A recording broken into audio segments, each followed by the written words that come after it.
Hello, hello. This is Yuriy Margolin with Moving Sales Professionals and Let's Talk Moving podcast. Thank you very much for joining us for another episode. And with me today, I have Adam Lowy, founder and executive director of Move for Hunger. How you doing today, Adam? Doing well. Thanks for having me. Great, great, awesome. So, Adam, how did you start Move for Hunger? How did that happen? So I am a fourth generation mover myself. My great grandfather started a moving company in Neptune, New Jersey. I think next year is going to be 100 years old for the business. Oh, wow. And, over that time, you see people throwing away all sorts of stuff when they move: food, clothing, furniture. What always bugged us was the non-perishable food left behind in the pantry or thrown away. People feel guilty about it. People didn't know what to do with it. So really, Move for Hunger started as just a nice thing to do. We started asking people if they wanted to donate the food. We were there anyway. We picked it up. We brought it to the food bank. And that's really where we learned about hunger for the first time. 140,000 people in my county struggling with food insecurity. We ultimately fed 300 people in a month by doing our jobs. And we figured if we could do this this easily, what happens when you get other moving professionals involved? And that really was the birth of Move for Hunger, right? Like we're taking what we do anyway every day, our operations, and finding a way to do something good for our customers. And that's the essence, I'd say, of our organization. Yeah, that's awesome. Charity is definitely something that's a worthwhile cause. And actually, in one of the episodes that I recently done, we talked about how do you attract clients ultimately to your moving company? How do you make yourself different than your competition? And one of the things that I suggested was doing not necessarily Move for Hunger per se, even though that's a great thing to do without, frankly, spending any money, without asking anybody to spend any money. But basically, I said, hey, if you will match, let's say, $100 contribution or whatever contribution to a charity of your choice.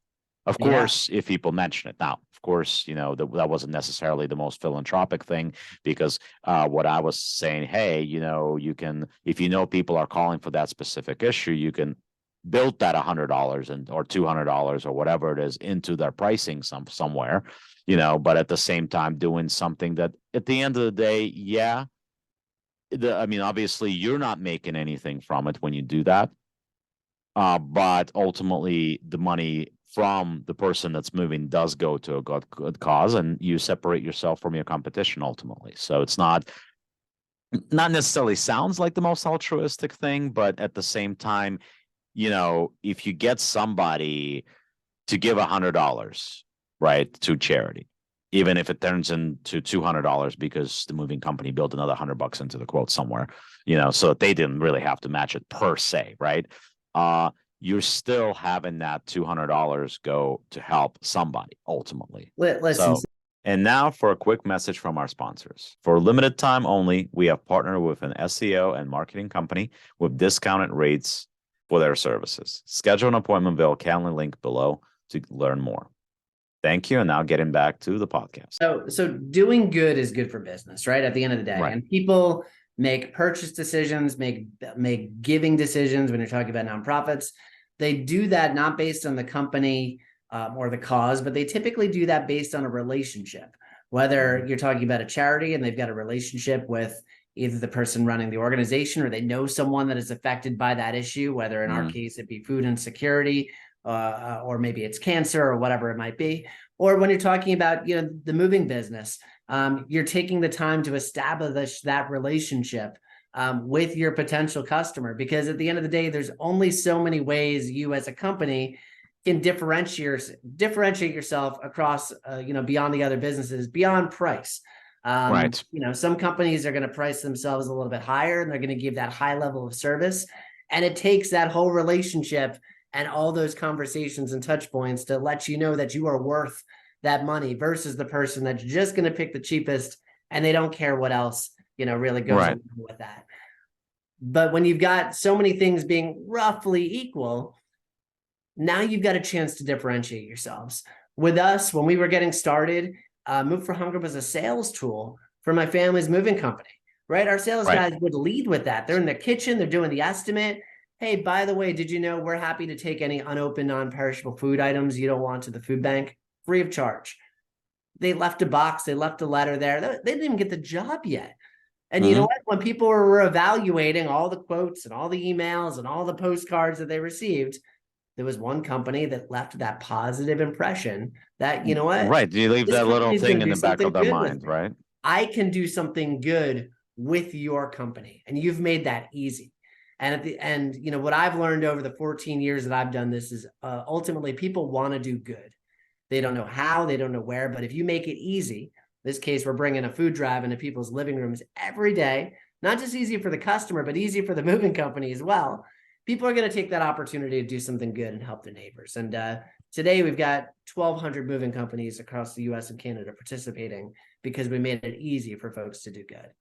That is awesome. So, like at some point, I'm going to have you send me that stuff, and I'll reach out to my clients. Or actually, if you have an email, like specific that you send regarding that stuff, I can forward that to our clientele because certainly, if we can do our part, uh, to that degree, I've certainly had my background was doing fundraising for nonprofits, so I certainly done Yeah. that from the sales side. I got a lot of those found, a lot of those monetary donations certainly, but yeah, certainly we can. I have no problem sending. If you could And forward me that email, I can send that out to our. absolutely. And now for a quick message from our sponsors. If you're a moving business owner, you may have already heard of Moversville, an email marketing service that helps moving companies increase, repeat, and referral business. But have you heard of Moversville Connect? Moversville Connect is an incredible resource for all things moving. They feature an array of vendors and services that cater specifically to the moving industry. You can find companies that provide moving software, moving sales services, marketing services, moving equipment providers, and much, much more. Visit moversville.com to learn more. Base. And what we do for every individual moving company that signs up is we create customized marketing materials for them to ultimately sell this program. Again, there's no cost for their customers to participate in this. Right. But there's a one sheet, it's a letter, it can be used digitally, it can be used physically. There's social media graphics. We provide box labels, stickers for their boxes that people can put their non-perishable food items aside. We have truck decals. We've got over 35 completely wrapped moving trucks across the country as well, driving billboards. Donate your food when you move. It's still the moving company's information, their website, their phone number, but we're using this to, catch people's attention and do something different. And then you've got the movers that are going out and organizing food drives, whether it be with local realtors, sports teams, community groups, building their brands around the fact that their companies are the ones that are helping to feed the community. Who wouldn't want to be known as the company that's doing good in their communities, right? That's ultimately what my team is doing to provide those resources to companies so they can leverage organizations like ours. Absolutely. That's definitely an awesome goal. So, obviously we talked about the why. You already talked about why you're doing what you're doing, and that's a worthwhile cause. Just in general, if you can help people that are less fortunate than you are, or whether it's people that are dealing with illness of some sort, or it's or some sort of a disability or anything else in general, if you can help people that are less fortunate, whether it's by not having food to eat, or whether it's by having something that's debilitating, whether it's a disability or whether it's a